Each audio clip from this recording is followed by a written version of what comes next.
Welcome back once again. اب آپ کو بتائیں کہ اللہ تعالیٰ نے انسان کو بہترین مخلوق کے اعزاز سے نوازا ہے اور اپنی عظیم کتاب میں اس کی جان کی حرمت کا اعلان فرمایا ہے. رب باری نے بغیر کسی وجہ کے ایک فرد کے قتل کو پوری انسانیت کے قتل کے مترادف قرار دیا ہے. ابھی کچھ دیر پہلے بریک سے پہلے ہم نے بات کی تھی کہ صرف کراچی کی ہم نے مثال دی تھی کہ 100 لوگ اس پورے سال میں مارے گئے ہیں ڈکیتی پر. کس طرح سے چند روپوں کی خاطر، ایک موبائل کی خاطر کس طرح سے لوگوں کی جان لے لی جاتی ہے اور رحم بھی نہیں آتا. اور شاید اللہ تعالیٰ کا خوف بھی دلوں میں اب موجود نہیں ہے کہ انسان یہ سوچے کہ یار میں کسی کی جان لے رہا تو میں نے آخرت میں اللہ کو کیا منہ دکھانا ہے. ایک یہ وجہ. دوسری، اتنی عدم برداشت ہمارے معاشرے میں ہو گئی ہے کہ اگر کوئی ہماری بات نہ مانے یا ہمیں لگتا ہے کہ جی ہمارے راستے کا کانٹا ہے تو اس کو ہٹانے کا ایک واحد طریقہ یہ ہے کہ اس کا قتل کر دیا جائے، اس کو مار دیا جائے. اتنے آپ بے حس کیسے ہو گئے ہیں ہمارے معاشرے میں؟ یہ جو بڑھتی ہوئی بے حسی ہے اس پہ بات کرنا فیصل بہت ضروری ہے. بالکل. ہمارے ساتھ Islamic scholar doctor Farhan Owais صاحبہ موجود ہیں. السلام علیکم ڈاکٹر صاحبہ. بہت شکریہ.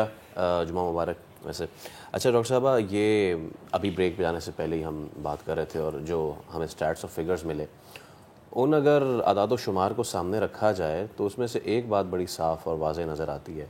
جان کی حرمت جس کا کتنی اہمیت ہے ہمارے قرآن میں، اللہ کے نزدیک، ہمارے رسول اکرم صلی اللہ علیہ وسلم کے نزدیک احادیث کتنی ہیں اس کے بارے میں، ہم لوگوں میں بالکل بھی اس کی اہمیت نہیں ہے. یہ کہاں پہنچ گئے ہیں اور اس کی وجہ آپ کیا سمجھتی ہیں؟ پہلے تو صرف چھینا جھپٹی ہوئی اور ایک دو لپڑ لگائے اور ختم، لیکن اب اگر سڑک پہ بھی کوئی ہو رہا ہے تو اس کو بھی وہیں گولی مار دی جا رہی ہے. اس طرح کے بھی واقعات آئے ہیں کہ گھروں میں ڈکیتی ہوئی ہے تو وہاں بھی ڈکیتی اور کرنے کے بعد اور لوگوں کو نشانہ بنا کے. تو میم اس کی کیا وجہ سمجھتی ہیں؟ بسم اللہ الرحمن الرحیم. دیکھیے، آپ نے جیسے شروع میں ہی کہا کہ اسلام تو جو ہے وہ سلامتی کا، امن کا، ہمدردی کا، محبت کا دین ہے.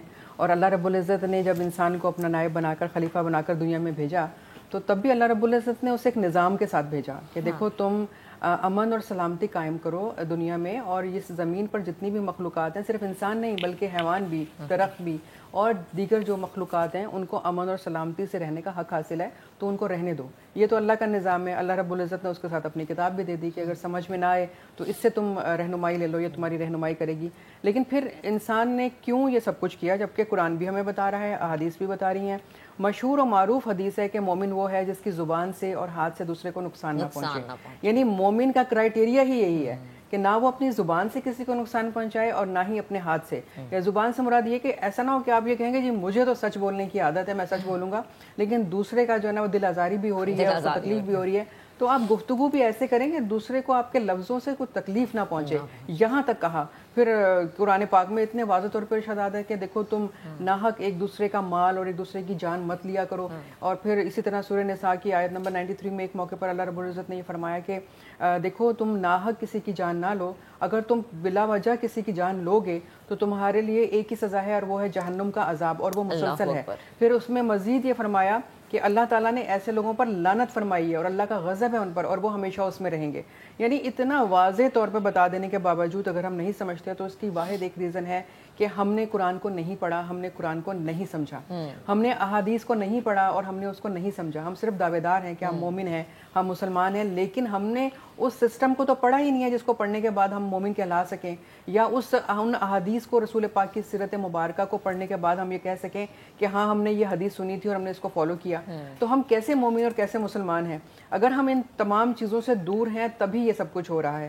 تو بنیادی طور پہ میں سمجھتی ہوں کہ یہ دین سے دوری کی وجوہات ہیں، کیونکہ جب ہم دین سے دور ہو جاتے ہیں اور ہم صرف دنیا داری میں لگ جاتے ہیں اور ہم صرف یہی سوچتے ہیں کہ ہم نے کس طرح سے دنیا کمانی ہے، تو پھر ہم حلال اور حرام اور جائز اور ناجائز کو بھول جاتے ہیں. ہمارے ذہنوں سے یہ فرق ختم ہو جاتا ہے. ورنہ جو رسول پاک صلی اللہ علیہ وآلہ وسلم کا امتی ہے وہ یہ کیسے کہہ سکتا ہے اور کیسے کر سکتا ہے کہ کسی کی دل آزاری کرے اور کسی کو مارے، جبکہ رسول پاک نے خطبہ حجۃ الوداع پر بھی ایک واضح پیغام دیا تھا کہ دیکھو میرے بعد گمراہ نہ ہو جانا کہ ایک دوسرے کی گردنیں مارنے لگو، اور آج کے دن سے تمہارے اوپر دوسرے کا مال، جان اور آبرو حرام ہے. تو کیا اس سے بڑھ کر بھی کوئی پیغام ہو سکتا ہے؟ صحیح. ہمارے پاس قرآن بھی ہے, ہمارے پاس رسول پاک کی سیرت مبارکہ بھی ہے, لیکن ہم پھر بھی یہ سب کچھ کر رہے ہیں, تو اس کا مطلب ہے ہم ان دونوں سے دور ہیں. انسانی جان کی حرمت کسی لٹیرے, کسی نیچر کے آگے کیوں اتنی سستی ہو چکی ہے؟ ڈاکٹر فرحانہ اویس صاحب ہمارے ساتھ موجود ہیں. ڈاکٹر صاحب بریک پہ جانے سے پہلے ہم یہی بات کر رہے تھے, اور یہ میں آپ سے ضرور پوچھنا چاہوں گا, ہمارا یہ جو دین جو کہ آیا ہی مفلسی اور غربت میں تھا, سب سے پہلے اس کو ایکسیپٹ کرنے والے کوئی بادشاہ نہیں تھے, بلکہ وہ تمام تر لوگ تھے جن کے پاس کچھ تھا ہی نہیں. وہاں سے انسپریشن ہماری سوسائٹی کیوں نہیں لے پائی؟ جب بھی اس طرح کی چیز ہوتی ہے تو ہم خود اس کو سمپتھائز کرتے ہیں, دیکھیں جی غربت بڑھ رہی ہے, مہنگائی ہو رہی ہے, کھانے کے لیے نہیں ہے, اس لیے جاؤ اور مار دو. صحیح. دیکھیں ہمیں جو دین جب آیا نا, تو جو سب سے اہم چیز ہمیں بتائی گئی تھی وہ سادگی اور قناعت تھی. جی. اور جب ہم سادگی اور قناعت کو چھوڑ دیتے ہیں, ہم یہ کہتے ہیں کہ ہم کیوں کریں, جب اور لوگ جس طرح کی زندگی گزار رہے ہیں تو ہم اس طرح کی زندگی کیوں نہ گزاریں. اور جب یہ مقابلہ شروع ہوتا ہے تو وہاں سے پھر کام خراب ہوتا ہے. کیونکہ دیکھیں اگر غربت تھی بھی تو نبی کریم صلی اللہ علیہ وآلہ وسلم نے ان لوگوں کی اس طرح سے مدد فرمائی تھی کہ آپ ان کو ان کے ہاتھ میں کلہاڑی دیا کرتے تھے کہ جاؤ لکڑیاں کاٹو اور اپنا کام شروع کرو. یعنی گویا آپ ترغیب دیا کرتے تھے کہ کام کرو. یہ تو کسی کو نہیں کہا کہ بیٹھ جاؤ اور تمہیں مدد ملتی رہے گی اور بیت المال جو ہے وہ تمہارے لیے کھلا ہوا ہے.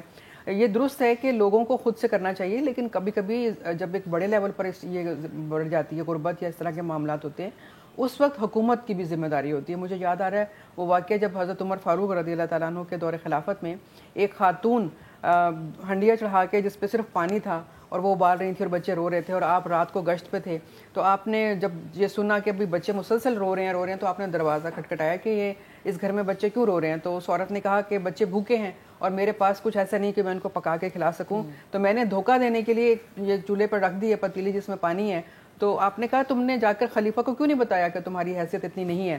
تو اس نے آگے سے جواب دیا کہ کیا عمر فاروق کو نہیں پتا کہ میرا کیا معاملہ ہے, اس سے تو میں اللہ کے پاس جا کر نپٹوں گی, یعنی قیامت کے دن.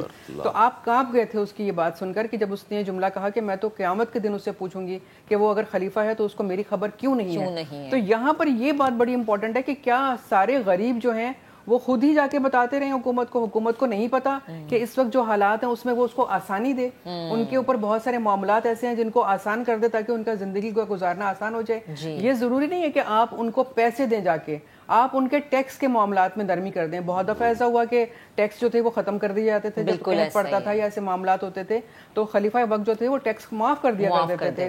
ان کے اوپر جو ذمہ داریاں ایڈیشنل ہوتی تھیں ان کو ختم کر دیا کرتے تھے کہ جب تک حالات بہتر نہیں ہو جاتے اور عام زندگی جو ہے وہ معمولات پہ نہیں آ جاتی تو ہم آپ سے ایکسٹرا چیزیں نہیں لیں گے, آپ کے اوپر برڈن نہیں ڈالیں گے.